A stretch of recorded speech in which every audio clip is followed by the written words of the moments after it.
Tudo bem? Como vocês estão? Esse é o primeiro vídeo do canal Conversamos sobre a Bíblia. É um canal que vai trazer comentários sobre Bíblia para a gente discutir sobre a palavra de Deus. Então a gente vai falar, nossa, mas há mais um canal falando sobre Bíblia?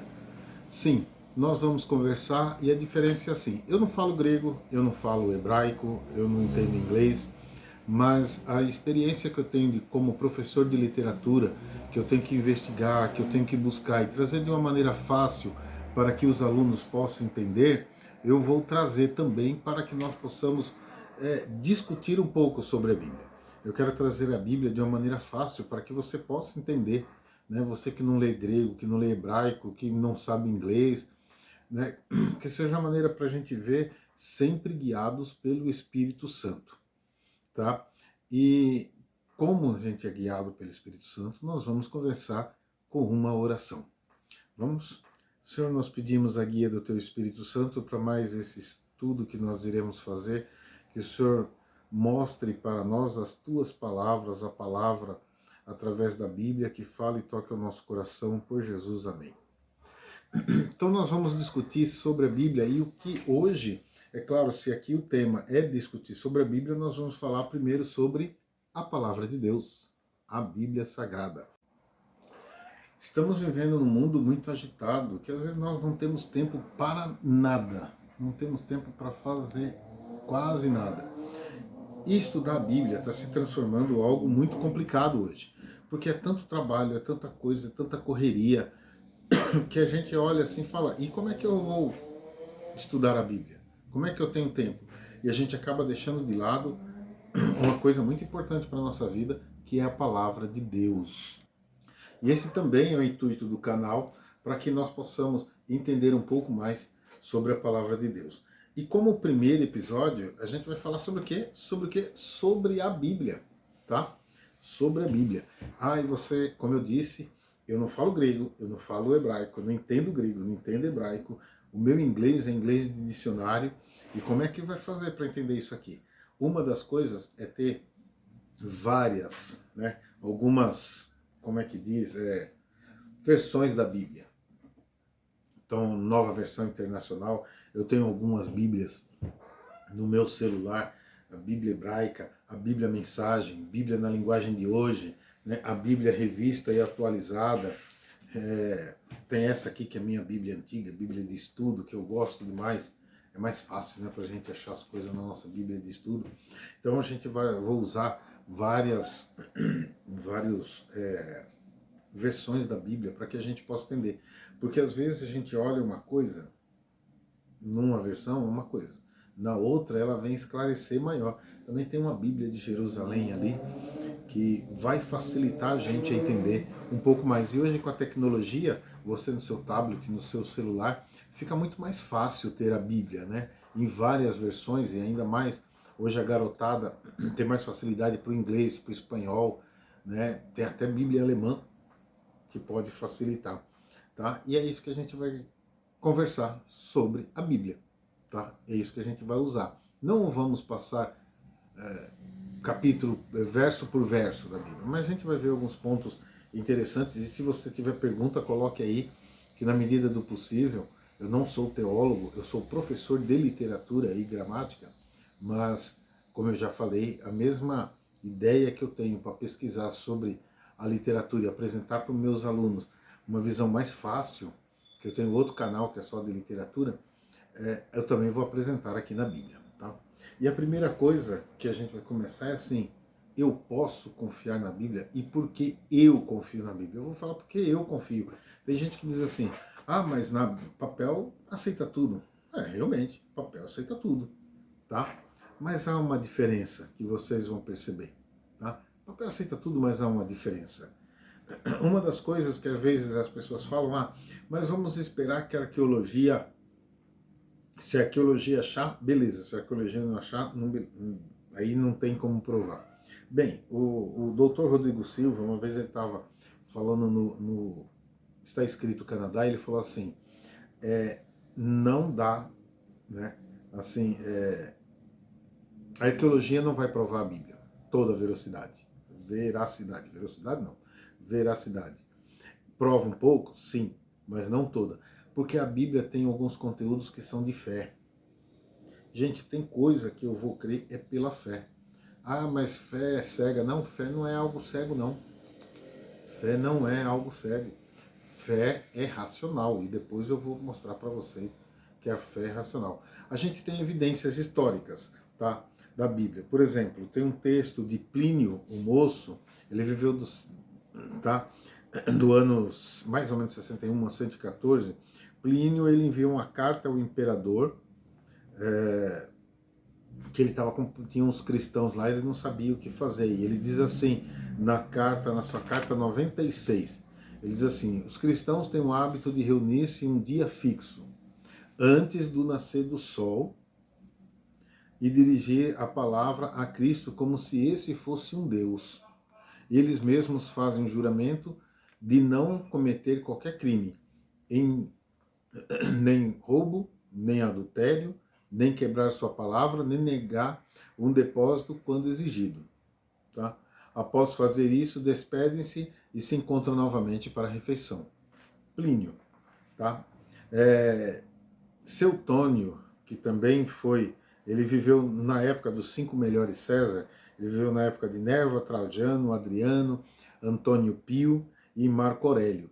Tá? Ele também escreveu, ele viveu do período 69 a 114, ele escreveu sobre história, ele diz assim: como os judeus, por instigação de Crestus, estivessem constantemente provocando distúrbio, ele, Cláudio, os expulsou de Roma. Tá? E outro que a gente encontra também evidências do cristianismo, principalmente do cristianismo da Bíblia, é Flávio Josefo. Flávio Josefo, ele foi um historiador, ele foi soldado, ele foi militar, soldado não, ele foi militar, e ele era de família nobre, judaica, ele era também de família sacerdotal, e ele foi um historiador judeu. Alguns judeus não gostam dele, dizem que ele era um traidor porque ele ficou do lado de Roma. Na destruição de Jerusalém, ele estava lá, em loco, ele escreveu sobre isso, tá? E ele escreve sobre Jesus algumas coisas, ele diz: sobre esse tempo viveu Jesus, tá? Um homem sábio, se é que podemos chamá-lo de homem, pois ele foi o realizador de feitos extraordinários, e era um profeta daqueles que aceitavam a verdade com prazer. Ele conquistou muitos judeus e muitos dos gregos. Flávio Josefo viveu no período, acho que 39, mais ou menos, ele nasceu depois de Cristo, tá? Depois que ele conseguiu a cidadania romana, ele ficou Tito Flávio Josefo, tá? Disso aí. Mas, às vezes as pessoas dizem assim: ah, mas a Bíblia não são originais. Olha, 99%, segundo o Dr. Rodrigo Silva, dos evangelhos são originais. Tá? Dá para confiar nos evangelhos. Tem gente que diz assim: ah, mas a Bíblia é cheia de contradição. Tem sim, principalmente quando a gente vai em Mateus, você vai lá em Mateus capítulo 20, Mateus 20, verso 29 e 34, tá? Diz assim: a cura de 2 cegos em Jericó. Aí ele diz assim: saindo eles de Jericó, uma grande multidão acompanhava, e eis que 2 cegos assentados à beira do caminho, tendo ouvido de Jesus, passavam a clamar: o Senhor, filho de Davi, tem compaixão de mim. Quando você vai em Marcos, ele está contando a história também. Então, você vai lá em Marcos 10, 46, e ele diz o seguinte: a cura de um cego em Jericó. Aí ele diz assim: e foram para Jericó. Quando ele saía de Jericó, juntamente com os discípulos e numerosa multidão, Bartimeu, cego, mendigo, filho de Timeu, estava sentado à beira de caminho, ouvindo que era Jesus Nazareno, pôs-se a clamar: Jesus, filho de Davi, tem compaixão de mim. Ah, mas uma versão lá diz que é 2, essa aqui diz que é 1. Por que Deus permitiu algumas coisas assim? Por que tem isso na Bíblia? Tem várias coisas na Bíblia. Você tem isso, você tem, por exemplo, Abraão. Abraão era imperfeito. Ah, mas Abraão foi o pai da fé. Tá, mas Abraão teve um filho com uma empregada, escrava. Abraão mentiu, né? Você tem Davi, que é um homem segundo o coração de Deus, mas Davi era terrível. Davi cometeu assassinato. Davi era um homem de sangue. Deus nem permitiu que ele construísse o templo por causa disso. Ele traiu, pegou a esposa lá do seu oficial. Sabe por que Deus permite essas falhas que a gente diz na Bíblia, né, os erros? Porque para provar que Deus não deixaria que a sua palavra fosse alterada.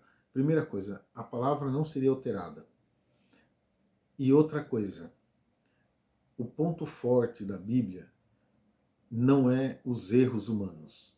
Deus permite que essas pessoas mostrem os seus erros, mostrem suas falhas, para que Deus possa dizer assim: eu trabalhei com eles, eu trabalho com vocês. Imagina se Abraão fosse um cara perfeito, com nada de errado.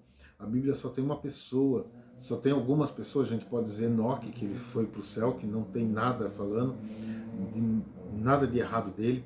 A gente tem Daniel, que a Bíblia também não fala nada de errado dele, mas todos eram pecadores, e Deus está dizendo assim: todo mundo é pecador, eu vim salvar. Por isso que Cristo falou assim: os sãos não precisam de médico, quem precisa é só pecador. Então, quando eu olho as falhas que tem, eu digo assim: puxa, Deus permitiu isso mesmo para provar que é real. Porque se eu pego para eu escrever um livro da minha vida, eu vou ter que apagar tudo de errado que eu fiz. E tudo de errado com meus amigos. Então vão ser tudo gente boa. Mas Deus permite isso aí para eu ver e falar assim: puxa, Abraão era alguém que nem eu. Elias era alguém que nem eu. Davi era alguém que nem eu. Pedro era uma pessoa igualzinha a mim. Paulo, grande apóstolo Paulo, era uma pessoa igualzinha a mim. É por isso que Deus permite essas falhas, tá? Ele não aceita que se altere a Bíblia. Não, ele fala assim: vai ser assim mesmo, tá? A Bíblia vai ser assim mesmo. Tá? E isso a gente entende, porque quando Deus dá inspiração ao profeta para escrever, ou ao escritor da Bíblia, ele escreve com a inspiração, mas o Espírito Santo não dita. Escreve do jeito que ele vai escrever. Eu vou dar um exemplo assim: quando eu peço para um aluno escrever uma redação, eu digo o ponto da redação, falo o que tem que fazer, mostro, mostro textos para eles entenderem, mostro o vídeo e falo assim: agora você escreve. Ou uma narração mesmo, às vezes acontece de fazer uma redação que é uma narração, eu mostro alguma coisa, mostro os temas, mostro o vídeo e falo assim: agora você escreve. Cada um vai escrever de seu jeito. Porque ali, além do aluno escrever o que ele viu, tem a experiência de vida dele. Então ele vai escrever sobre a experiência de vida dele, sobre o ponto de vista que ele viu, sobre o ângulo que ele vê. Então você tem assim, um aluno que tem uma família estruturada, um aluno que tem pai, que tem mãe, que tem condição financeira, que tem dinheiro, ele vai escrever de um jeito. Um aluno que tem problemas, que tem dificuldades, que mora de repente numa comunidade, ele vai escrever de outro. Eles viram a mesma coisa, mas cada um vai descrever da sua forma de ler. Né? E para a gente entender, algumas razões que eu creio na Bíblia, tá? Porque eu creio. Primeira coisa, porque a Bíblia foi inspirada por Deus. Lá em São Pedro, segundo São Pedro, né, ele diz assim que homens inspirados por Deus da parte do Espírito Santo. Lembra que eu falei? É inspiração, não é ditado. Então é a mesma coisa da redação que eu faço com meus alunos. Eu inspiro eles a escreverem a redação. Eu mostro o ponto, eu mostro o vídeo, eu mostro os textos auxiliares, os textos chaves. Mas ele vai escrever do jeito dele, com o conhecimento que ele tem, da maneira que ele tem, com o conhecimento de vida que ele tem, com o jeito que ele tem para ver. Tá? Aí, qual parte da Bíblia é inspirada? Eu acho interessante, está lá em 2 Timóteo, lá em 2 Timóteo 3,16, que ele diz assim: toda escritura é inspirada por Deus. Toda, tá? Toda a Escritura é inspirada por Deus e útil para o ensino, para a repreensão, né? Para a correção, para a educação e justiça, a fim de que o homem de Deus seja perfeito e perfeitamente habilitado para toda a obra. Toda a Escritura. Tá? E é interessante aqui, quando Pedro e Paulo falam sobre isso, qual era a Escritura que eles tinham? O Antigo Testamento. Então, se Pedro e Paulo estão dizendo que toda a Escritura é inspirada por Deus, e ele está dizendo que o Velho Testamento é inspirado por Deus, o Antigo Testamento, então significa que o Antigo Testamento, isso aqui, é inspirado por Deus e serve para mim e para você. Não só serviu para eles, mas serve para nós também hoje, tá bom? Jesus citou a Bíblia quando ele estava andando com os discípulos lá no caminho de Emaús. Quando ele cita, diz ali que ele começou lá por trás, lá adiante pelos profetas e foi citando até chegar a ele, porque o Velho Testamento encaminhava as profecias a Jesus. Então o Velho Testamento também é inspirado por Deus. Profecias que são corretas na Bíblia tem. Tá? Miqueias 5:2. Miqueias 5:2 tem uma profecia que diz assim, ó. E tu, Miqueias 5:2. E tu, Belém Eufrata, pequeno demais para figurar como grupo de milhares de Judá, de ti sairá o que há de reinar em Jerusalém, e cujas origens são desde os tempos antigos, desde a eternidade. Está falando do que aqui? Está falando do nascimento de Jesus, do Messias. Então, por isso que ia nascer em Belém. Onde Jesus nasceu? Em Belém. Aí você fala, mas ali tal é forçado.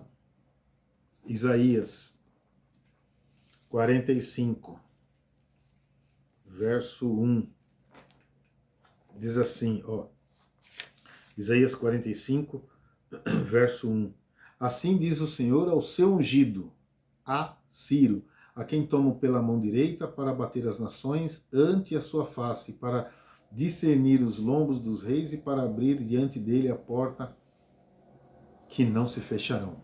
Ciro, quem está falando de Ciro? Isaías. Isaías, eu até anotei aqui para não esquecer. Ó, Isaías, a profecia dele, o tempo dele foi de 739 a 681 a.C.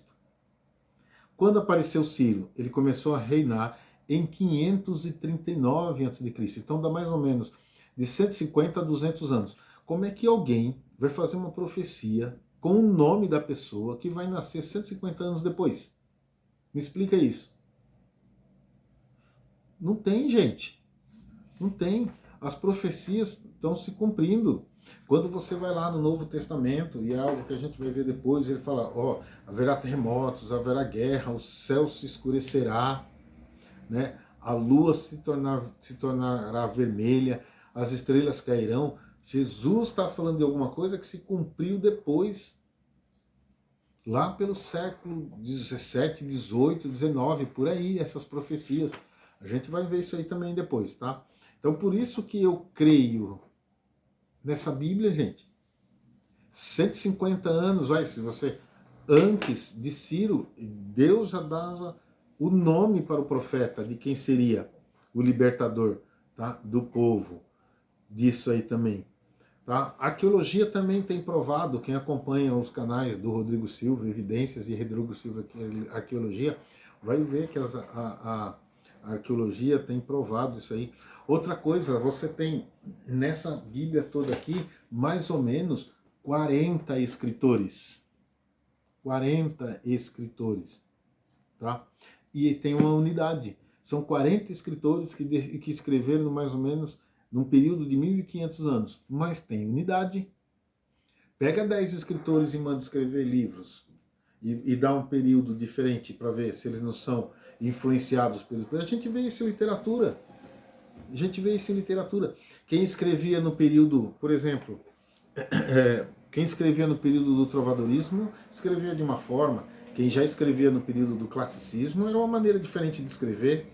Quem escrevia no período romântico, lá do romantismo do século XIX, era uma forma de escrever. Quem vai para o período realista, que não é muito longe os períodos, já é uma maneira totalmente diferente de escrever. Quem sai do período realista, que vai mais para frente, que vai no período modernista, é diferente a forma de escrever. É só você ver. Se você pega o livro ali, Iracema, olha a forma de escrever, romantismo indianista, é uma estrutura, um estilo de escrever. Passa alguns anos, você tem Machado de Assis escrevendo no período realista, totalmente diferente de escrever. Você vai lá para Mário de Andrade, que escreveu Macunaíma, olha a diferença, o estilo de escrita, totalmente diferente. Mas aqui você tem 1500 anos, com 40 autores, escrevendo da mesma forma, mesma unidade, mesmo estilo, sem contradição, tá? Não tem como, gente. Por isso que eu como professor de literatura, creio na Bíblia. Creio na Bíblia. Ah, mas Deus é contra a ciência. Será? Eu tenho uma visão assim, eu amo a física. Amo física. Era burro pra caramba na escola quando eu fazia física.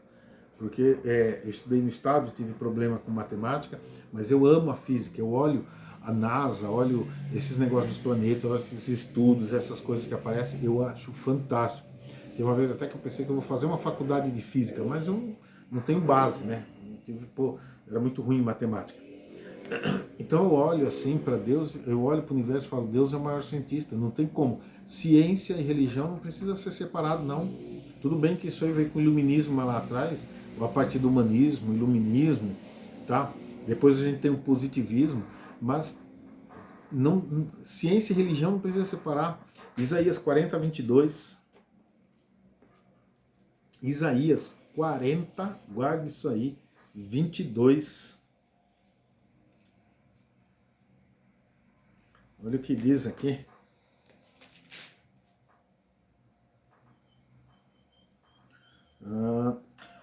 40, 22. Ele, Deus, ele é o que está sentado sobre a redondeza da terra, cujos moradores são como gafanhotos. Está sentado aonde, Deus?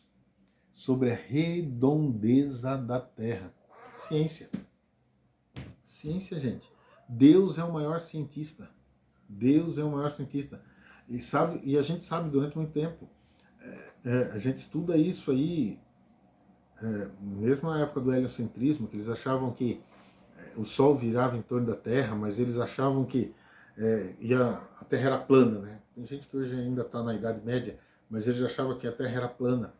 A Bíblia antes, muito antes da Idade Média, em Isaías, lá por ano 681 a.C., dizia assim, ele está sentado sobre a redondeza da terra.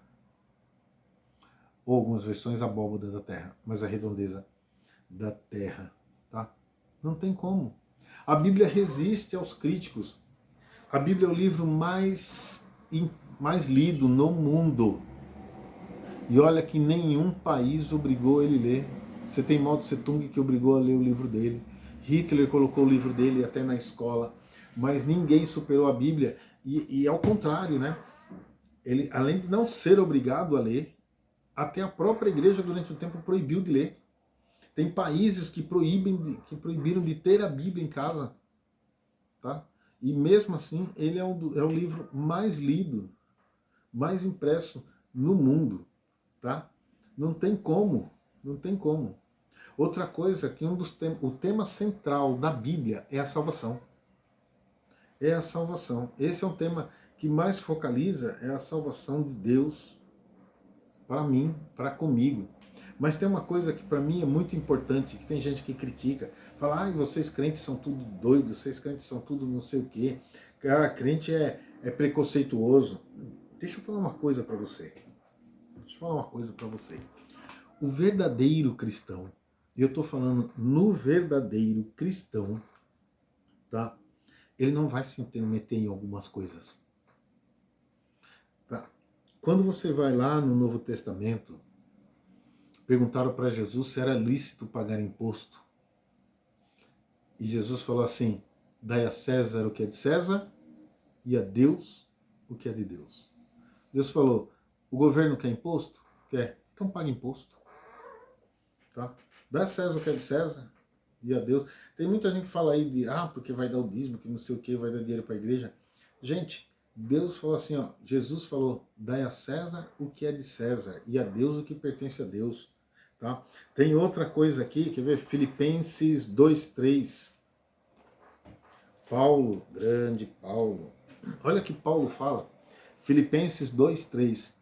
Nada façais por partidarismo ou vanglória, mas por humildade, considerando cada um outro superior a si mesmo. Você que é cristão, entendeu o que Paulo disse aqui?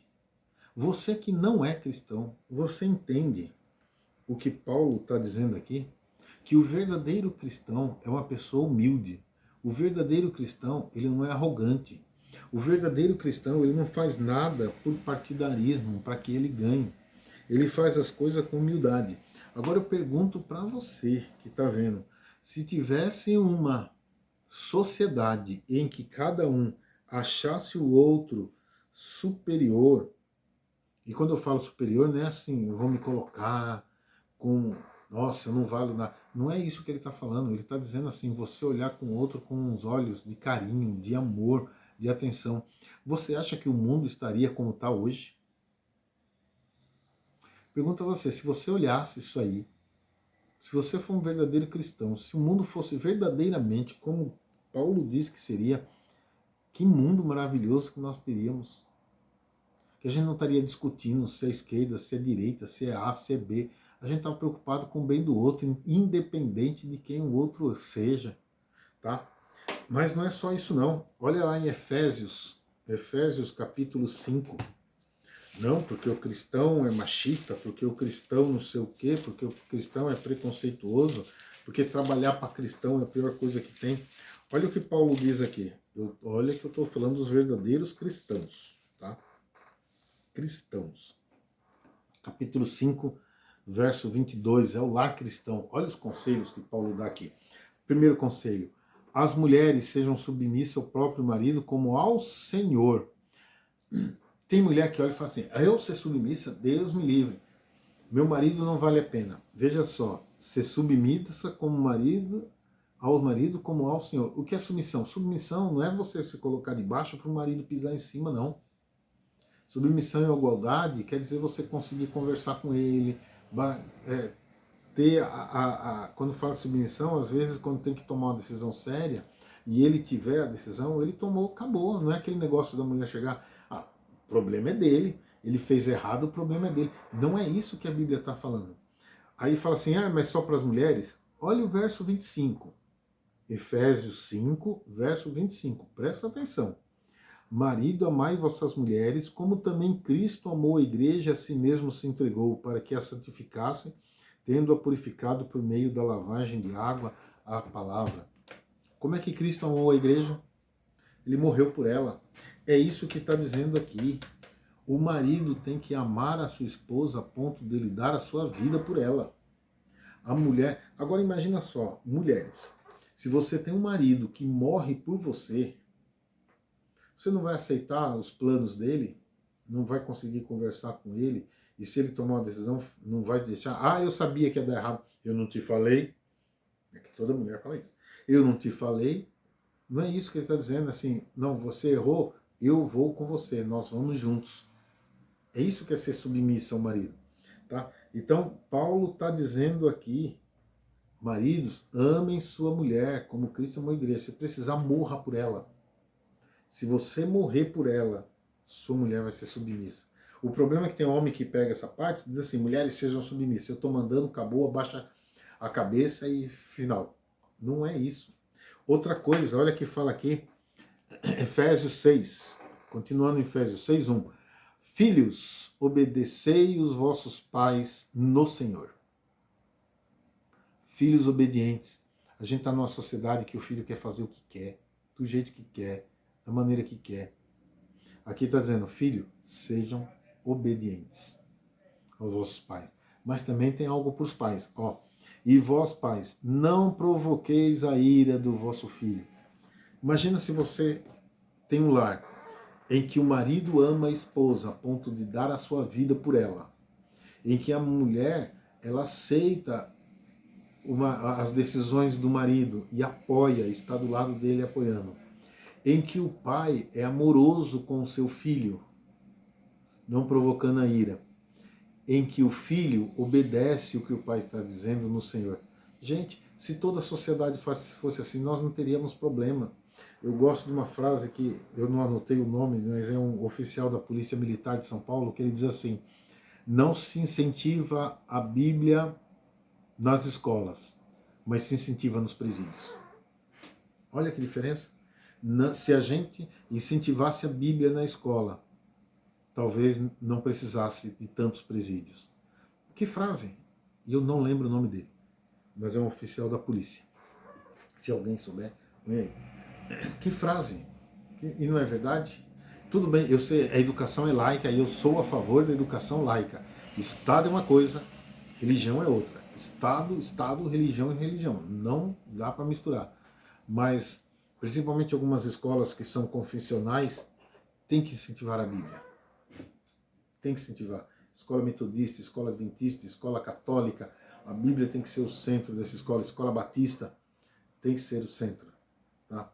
Eu creio nisso, porque eu creio que se você tem uma família estruturada, onde o pai ama a esposa completamente, onde a esposa apoia o seu marido e está lá ajudando ele, onde o filho respeita o pai, sendo obediente, até porque ele diz assim, ó, honra teu pai e tua mãe, que é o primeiro mandamento com promessa. Você quer viver bem?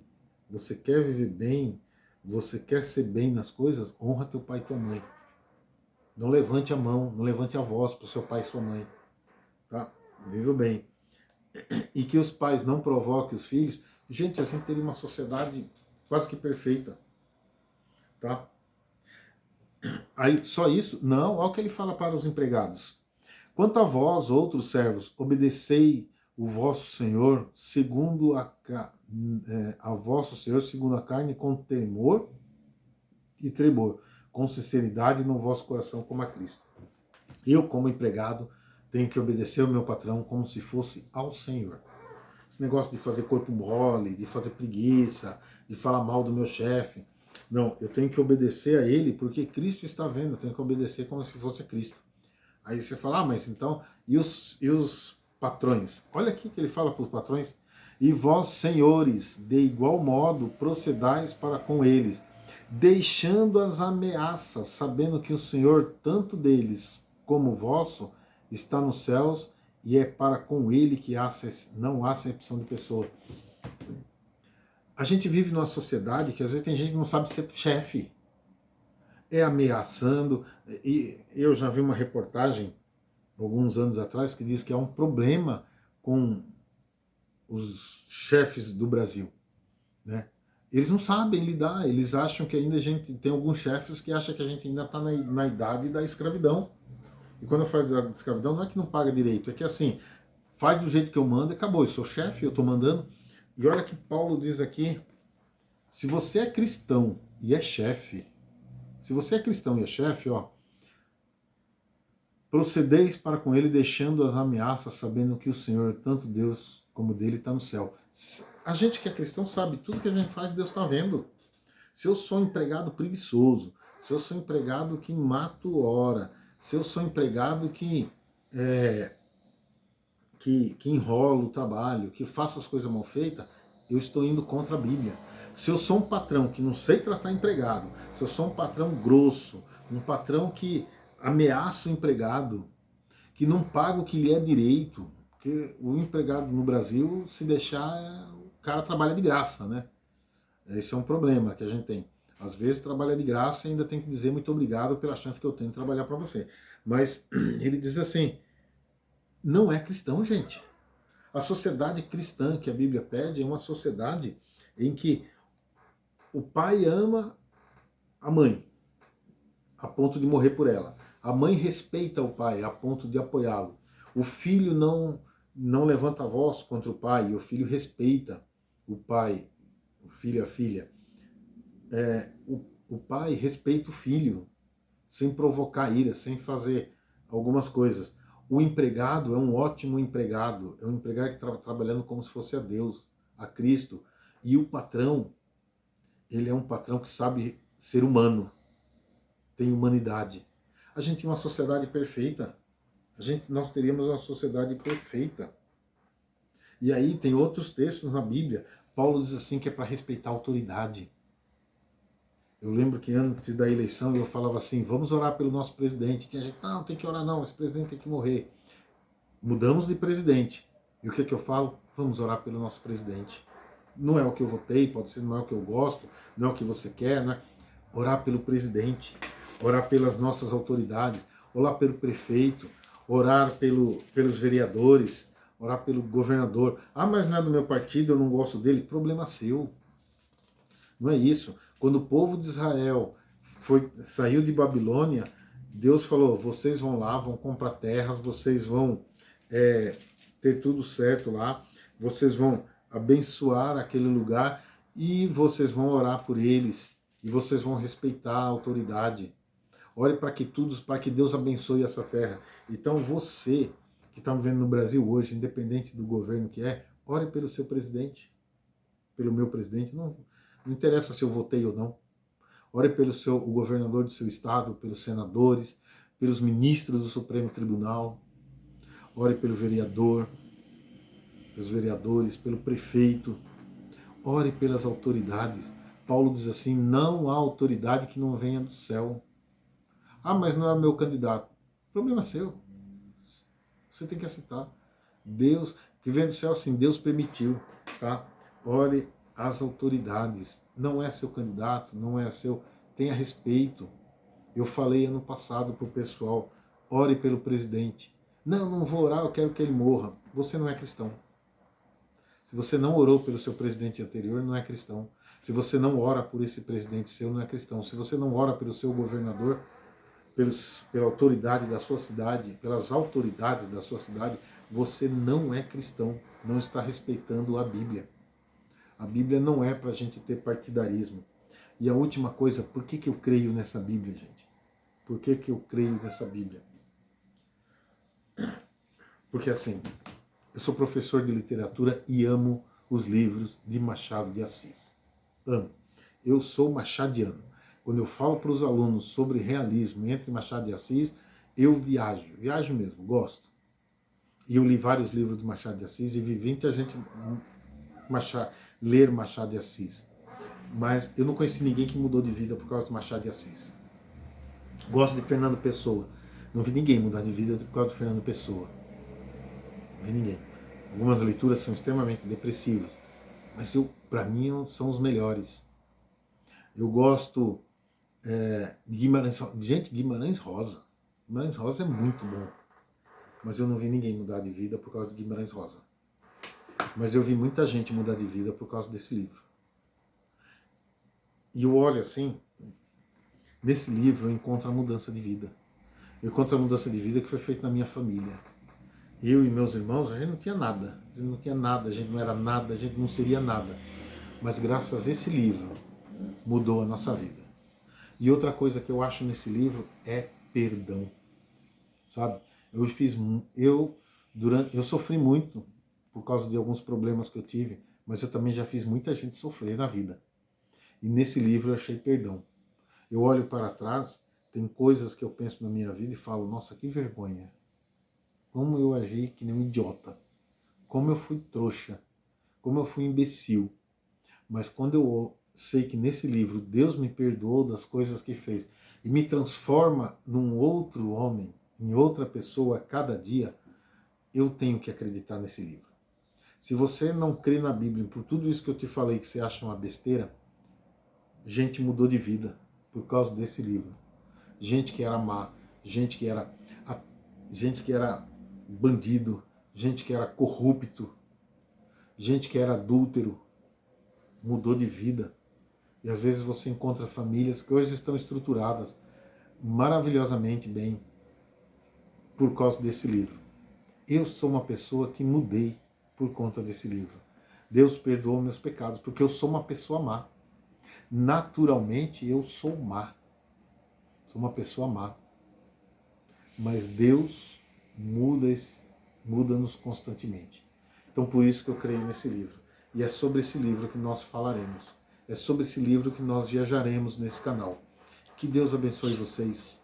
Que Deus conceda a vocês a luz para poder entender esse livro e aceitar esse livro como um dos mais lindos já escritos e que pode mudar a sua vida.